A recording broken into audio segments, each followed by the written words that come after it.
গ্রাম, ছোট্ট কিন্তু ভালোবাসায় ভরা। পাশাপাশি কিছু মাটির ঘর, যেন একটা পরিবার।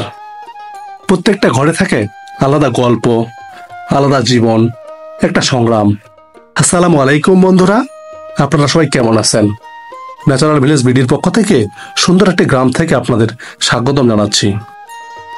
ঘরের সামনে বাঁধা আছে গরু ছাগল। ভোরবেলা গরুর মুখে খড়, ছাগল দিচ্ছে ডাক। এটাই আমাদের সকাল।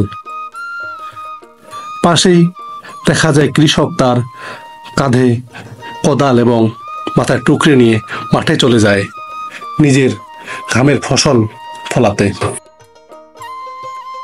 গ্রামের মানুষগুলো হয় খুব সাদামাটা, কিন্তু হৃদয়ে তারা রাজা।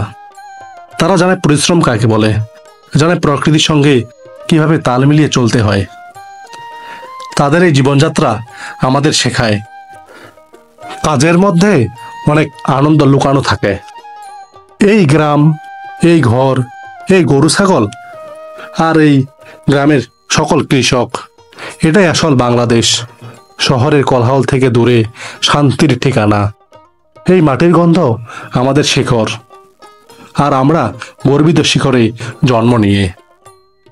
পাশেই দেখলাম কালো গরুগুলো বাঁধা। কৃষক গরুদের খাওয়ানোর জন্য খড় আগে থেকে সংগ্রহ করে রেখেছে। শুরু হয়ে গেছে বৃষ্টি, এগুলো আগে থেকেই সংগ্রহ করা, কারণ গরুদেরকে খাওয়ানো হবে। গরু বিক্রি করেই সংসার চলবে কৃষকের। এই গরুগুলোই হচ্ছে কৃষকের এক একটা ব্যাংক।